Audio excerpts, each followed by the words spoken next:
Bom dia, mais uma manhã com Deus, priorizando a palavra de Deus. E nesta manhã do dia 13 de abril, nós vamos meditar em 2 Reis, do capítulo 20 ao capítulo 22. E que a paz do Senhor encha o teu coração nesta manhã. Vamos falar da doença de Ezequias e a sua cura maravilhosa. Isso mesmo. Veja bem, nos dias de Ezequias, ele adoeceu de uma enfermidade mortal. Veio a ter com ele o profeta Isaías, filho de Amon, que lhe disse: Assim diz o Senhor: Põe em ordem a tua casa, porque morrerás e não viverás. Então virou Ezequias o rosto para a parede e orou ao Senhor, dizendo: Lembra-te, Senhor, peço-te que andei diante de ti com fidelidade, com inteireza de coração, e fiz o que era reto aos teus olhos. E chorou muitíssimo. Em outras versões, fala que ele chorou amargamente. Pois bem, antes que Isaías tivesse saído da parte central da cidade, veio a ele a palavra do Senhor dizendo: Volta e dize a Ezequias, príncipe do meu povo. Assim diz o Senhor, o Deus de Davi, teu pai. Ouvi a tua oração e ouvi o teu choro, as tuas lágrimas. E eis que te curarei. Ao terceiro dia subirás à casa do Senhor. Gente, olhe que coisa extraordinária. O nosso Deus, ele ouve as nossas orações. E como é bom quando nós temos o que falar para Deus. É. Olhe só o que Ezequias disse, né? Tu me conheces, tu sabes da inteireza do meu coração em te servir. Olhe só. Pois bem, e acrescentou aos seus dias 15 anos. E das mãos do rei da Síria te livrarei a ti e a esta cidade. E defenderei essa cidade por amor a mim e por amor a Davi, o meu servo. Então, estamos falando aqui, né, de Ezequias, que era rei de Judá. Então, estamos falando do Reino Sul. Pois bem, diz mais Isaías: tomai uma pasta de figos e tomaram-na e puseram sobre a úlcera, e ele recuperou a saúde. Olha que só, né? Aqui nós podemos ver que a pasta de figo, ela tem um poder extraordinário, anti-inflamatório, regenerativo, é comprovado pela medicina isso, né? Mas antes de ser comprovado pela medicina, está aqui, Deus utilizou, né, de recursos naturais, remédios naturais que ele deixou aí para nós. Pois bem, respondeu Isaías: ser-te-á isso da parte do Senhor como um sinal que ele cumprirá a palavra que disse. Adiantar-se a sombra 10 graus ou a retroceder. Então disse Ezequias: é fácil que a sombra adiante 10 graus. Tal, porém, não acontece antes retroceda 10 graus. Então o profeta Isaías clamou ao Senhor e fez retroceder 10 graus a sombra lançada do sol declinante no relógio de Acás. Gente, olha que coisa linda, né? Além de curar ele, dar a ele os recursos necessários para a cura, Deus ainda dá a ele um sinal de que aquilo ia acontecer. Olha só, sem nem ele pedir. Pois bem, e nesse tempo, Merodach Baladã, que era filho de Baladã, que era rei da Babilônia, enviou cartas, um presente a Ezequias, porque soube que este estivera doente. Veja só, Ezequias se agradou dos mensageiros. E sabe o que ele vai fazer, gente? Mostrou toda a casa do seu tesouro, a prata, a ouro, as especiarias, os óleos finos, o seu arsenal de tudo que se achava nos seus tesouros, tudo que houve, tudo que tinha na sua casa, sobre o seu domínio. Não teve nada que ele não mostrasse. Então, Isaías, o profeta, veio ao rei Ezequias e disse: Que foi aqueles homens disseram, e da onde vieram a ti? Respondeu Ezequias: De uma terra longínqua, vieram da Babilônia. Gente, Babilônia tem alguma coisa boa para dar? Olha a inocência do rei Ezequias. Ficou lisonjeado pelos presentes, né? Por receber essa comitiva da Babilônia. Pois bem, perguntou ele: Que viram eles na tua casa? Isaías pergunta. Ele respondeu: Virão tudo que há na minha casa. Coisa alguma há nos meus tesouros que eu não mostrasse. Então lhe disse Isaías a Ezequias: Ouve a palavra do Senhor. Eis que virão dias em que tudo quanto houver na tua casa, tudo que entesourar os teus pais até o dia de hoje, será levado para a Babilônia, e não ficará coisa alguma, diz o Senhor. Que triste, né? Então, no mesmo capítulo, a gente vê a interferência de Deus na vida desse rei, curando ele e dando a ele sinais. Que coisa extraordinária! Mas num vacilo, lá está Ezequias atraindo para si uma maldição. É, porque os tesouros que ele mostrou, tudo, ó, foi registrado e será levado para a Babilônia. E aí nós vamos ter a morte de Ezequias, né? E Deus disse para ele, como já estava próximo a morte dele, Deus disse para ele: Não será nos teus dias, mas nos dias dos teus filhos. E olha só o que ele disse: Boa é a palavra do Senhor que disseste, pois pensava, haverá paz e segurança nos meus dias. Pensei eu comigo, que pensamento egoísta aqui do rei Ezequias, né, gente?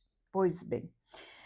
Quanto mais os atos de Ezequias, todo o seu poder, como fez o açude, o arquiduto, porque ele teve no reinado dele, gente, obras extraordinárias de saneamento, de cuidado da cidade. Ele vai fazer açude, ele vai fazer arqueduto, ele vai trazer água para dentro da cidade. Olha que inovação acontece nos dias de Ezequias, né?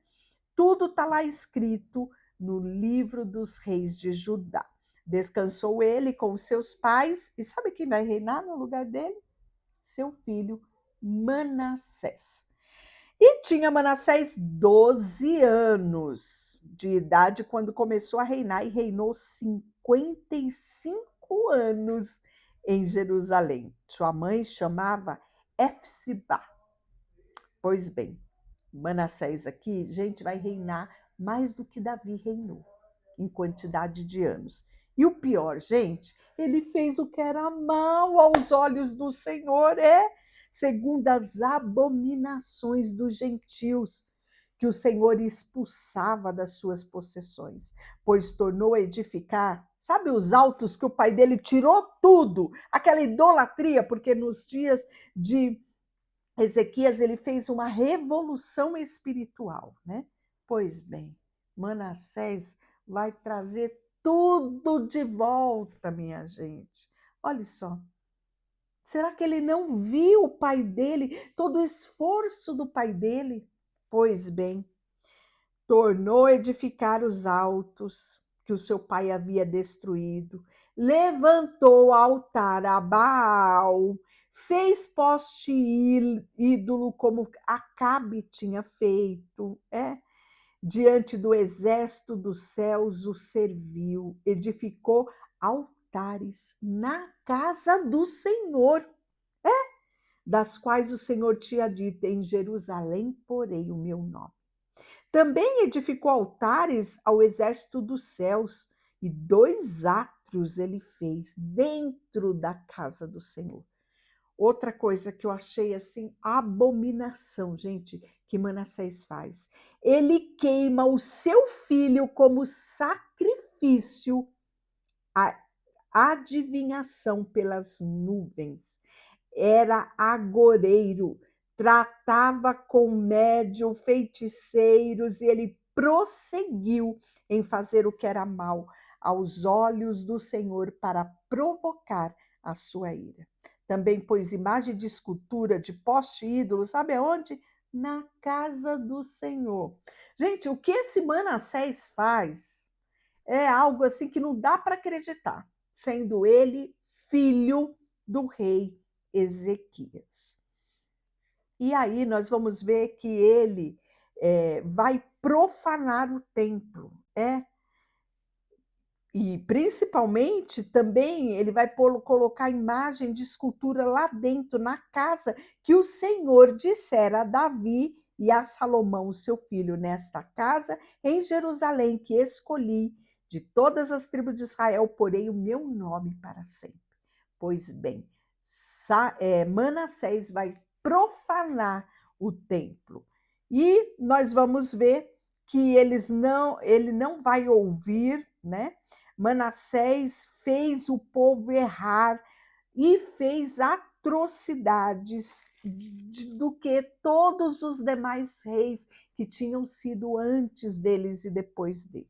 E aí nós vamos ver o juízo a respeito de Judá. O Senhor falou através do profeta, visto que Manassés, rei de Judá, cometeu esta abominação, fazendo pior do que tudo que fizeram os amorreus antes dele, também Judá fez pecar com os ídolos dele. Assim diz o Senhor Deus de Israel: eis que hei de trazer tais males sobre Jerusalém e Judá, que todos os que ouvir lhe tinirão ambos os ouvidos. Pois bem, estenderei sobre Jerusalém o cordel de Samaria e o prumo da casa de Acabe. Eliminarei Jerusalém como eliminei a sujeira de um prato.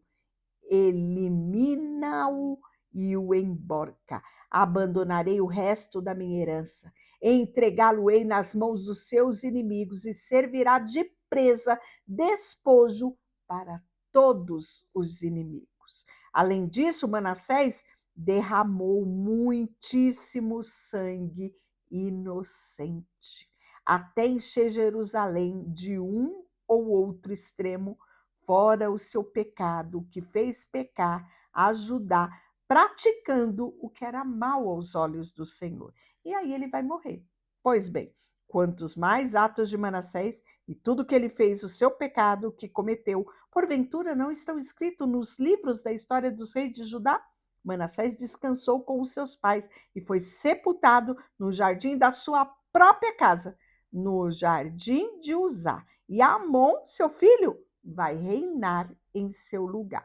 Reinado de Amon de Judá. Amon tinha 22 anos de idade. Quando começou a reinar, reinou 2 anos só sobre Jerusalém. Sua mãe chamava Mesulemete e era filho de Arrus e Jotibá.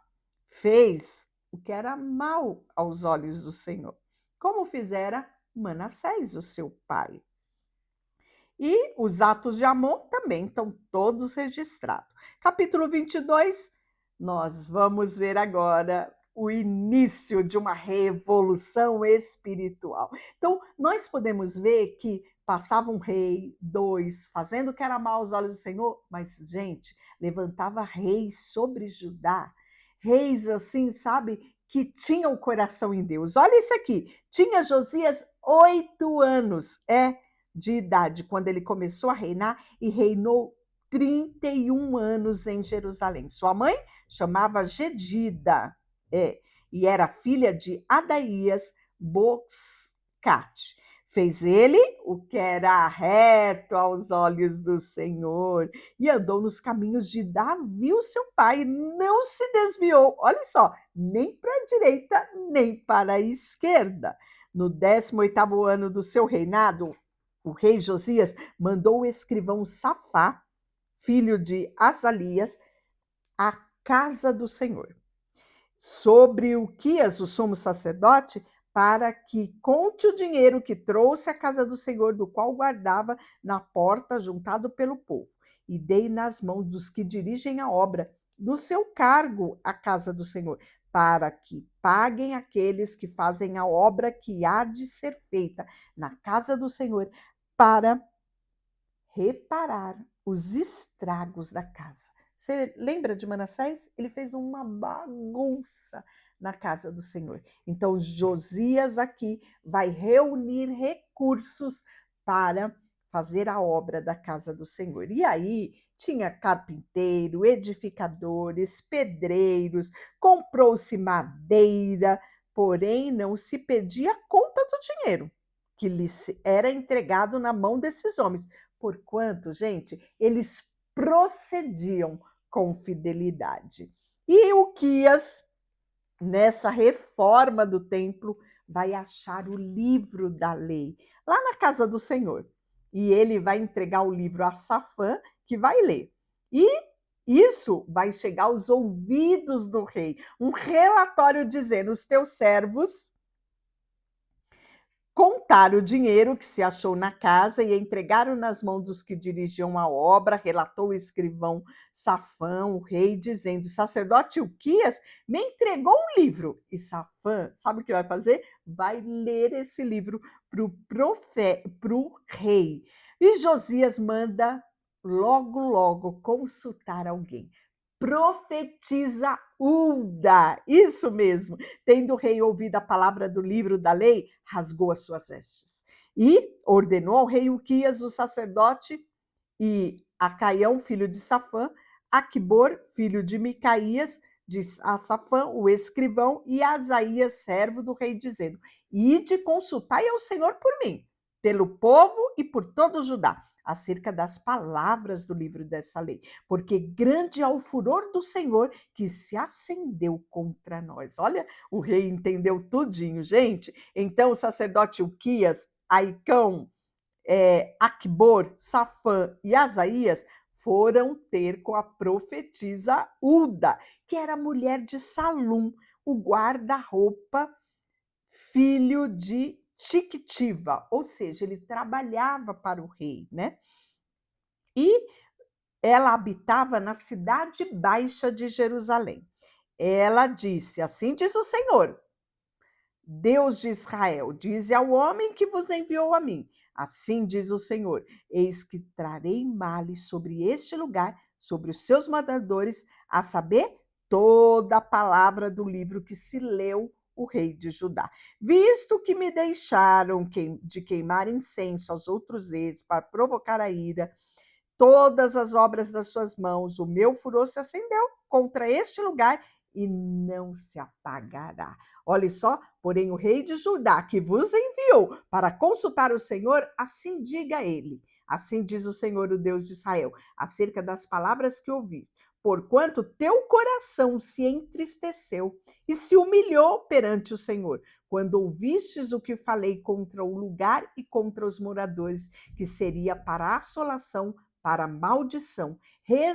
Rasgaste tu as tuas vestes e choraste perante mim. Também eu te ouvi, diz o Senhor, pelo que eis que eu te reunirei aos teus pais, e tu serás recolhido em paz à tua sepultura. Os teus olhos não verão todo o mal que hei de fazer sobre este lugar. Então levaram eles ao rei a resposta. Deixa eu orar por você, Senhor, nesta manhã. Colocamos diante de ti o nosso coração e te pedimos, como Josias, ajuda-nos a priorizarmos a tua palavra, buscarmos nela sentido para a nossa vida. Em nome de Jesus, amém. Deus te abençoe.